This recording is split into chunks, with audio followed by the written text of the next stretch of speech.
Hi everyone, Miss Jean here. Do you like to get visitors? Some people love having visitors like family, friends, or even someone they don't know very well, at least not yet. But sometimes visitors drop in unexpectedly.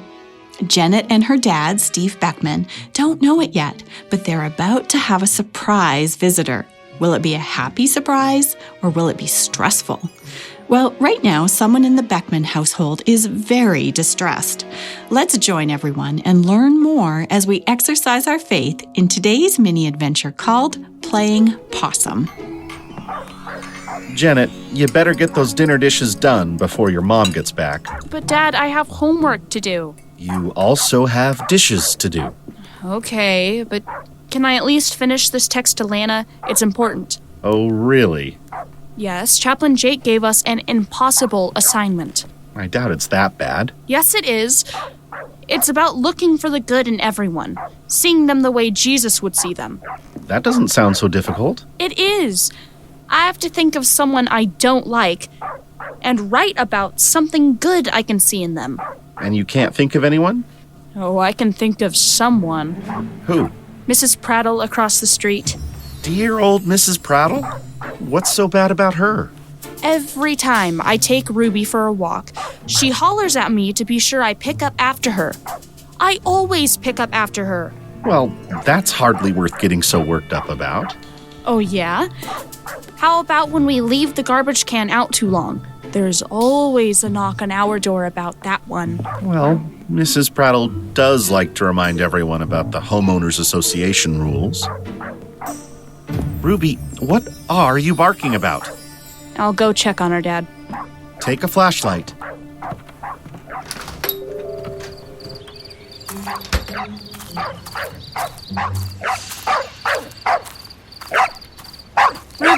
Ruby girl, time to come in. Oh, Dad, come here. Janet, what's wrong? Are you okay? Is Ruby hurt? Dad, look. Ruby's barking at that... Is that a kitten? Where? Give me the flashlight. Get back, Janet! That's no kitten. It's a rat. A rat? Wait. Maybe it's not a rat. I think it's an opossum. Really? Let me see. Don't touch it. Ew, no way I'd touch it. Whatever that thing is, it's really ugly. It's growling at us, but... Oh, it's just a baby. Well then, ugly or not, it needs someone to take care of it. It's certainly not going to be us. It might be infested with fleas or have rabies. Don't worry, Ruby. You've had your rabies vaccine. I'll call Ranger Reed. Dad, put it on speaker. Ranger Reed here, keeper of trails, tales, and tall tales. Ranger Reed, Steve, Beckman, and Janet here. Hiya, Beckmans. We just discovered a baby opossum in our backyard. I think it's orphaned. Technically, Ruby discovered it, didn't you, girl? The first thing you should do is keep your dog a safe distance away from it. Why? Do you think it might hurt Ruby? No, I want to make sure Ruby doesn't hurt the opossum. No worries there. Ruby's literally all bark and no bite. But opossums can injure pets, can't they? They're much more likely to play dead than attack. Play dead? Haven't you heard the phrase, playing possum? Yeah, like when you pretend to be asleep because you don't want to get up and do your chores. Opossums are masters of that game. It can pretend to be dead for hours in order to avoid predators. And they might have rabies. Actually, they're the least likely mammals to have rabies, but there are a number of other diseases they could have. Take Ruby inside, Janet. It's better to be safe than sorry. Okay, come here, Ruby, let's go. Opossums love dog and cat food. That may be what attracted the mom to your yard. They've even been known to go through pet doors looking for it. And close the pet door, Janet. Back to the baby opossum, Mr. Beckman. Are you certain it's really an orphan? It might just be a juvenile, out on its own for the first time.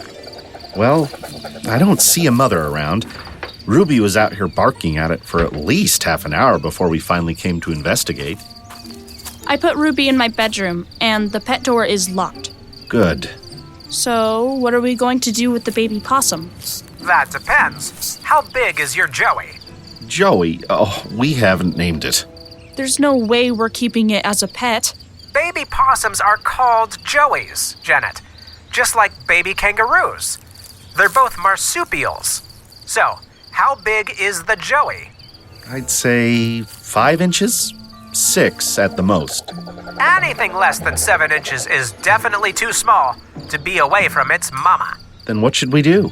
Bring the baby to me and I'll get it to a licensed wildlife rescuer. Bring it to you? Are you sure it's safe to touch? It's kinda scary looking. It might be little, but it's hissing and growling at us. Baby opossums try to look scary when they need to, but they're actually gentle creatures who just want to be left alone. I'm happy to leave this little creature alone. Interesting you should say creature. Okay. Creature means something created, and opossums were created by God. They have an important role to play. What role? They eat quite a few pests, including slugs, insects, snakes, rats, and lots of ticks. Well, now that is important. I never thought about the good side of opossums, mostly because I didn't know they had a good side. Ranger Reed, I think you might have just helped Janet with her homework. But Dad, my homework doesn't have anything to do with opossums. No, but it does have something to do with seeing the good side of one of God's creatures. Like Mrs. Prattle. Dad, but how? Like the opossum, when Mrs. Prattle nags her neighbors, maybe she's just trying to keep our environment clean. I don't want to admit it, but you do have a point. And if you think hard, I'm sure you can come up with 1 or 2 more. Enough chitty-chat, you two. Find some gloves and get that little Joey wrapped in a warm blanket. I'll call the Wildlife Rehabilitation Center. Thanks, Ranger Reed. Wait, I have a question. Are you feeling all right, Ranger Reed? Of course. Why do you ask? Because you've had an entire conversation without a single pun. I'm fine, Janet. In fact, I'm feeling possumtively fantastic. Oh, Ranger Reed. Come on, Janet. Let's go find a blanket and gloves. Yes, Dad. Jenna and her dad certainly learned a lot about opossums, didn't they? What about you? But I think the most important thing they learned is that no matter how annoying, unpleasant, or intimidating any creature might seem, they're all made by God and they all have a place in His world. And that includes our fellow humans. So, what do you think of Janet's homework assignment? Is that something you'd like to try too? It'll exercise your faith if you do. I'm Miss Jean, and you've been listening to a mini adventure in Discovery Mountain, where the air is clear enough to hear your imagination, and where every day is an exercise in faith. Visit us at discoverymountain.com to listen to full episodes on demand. Discovery Mountain is a production of The Voice of Prophecy. Playing Possum was written by Janice Nelson.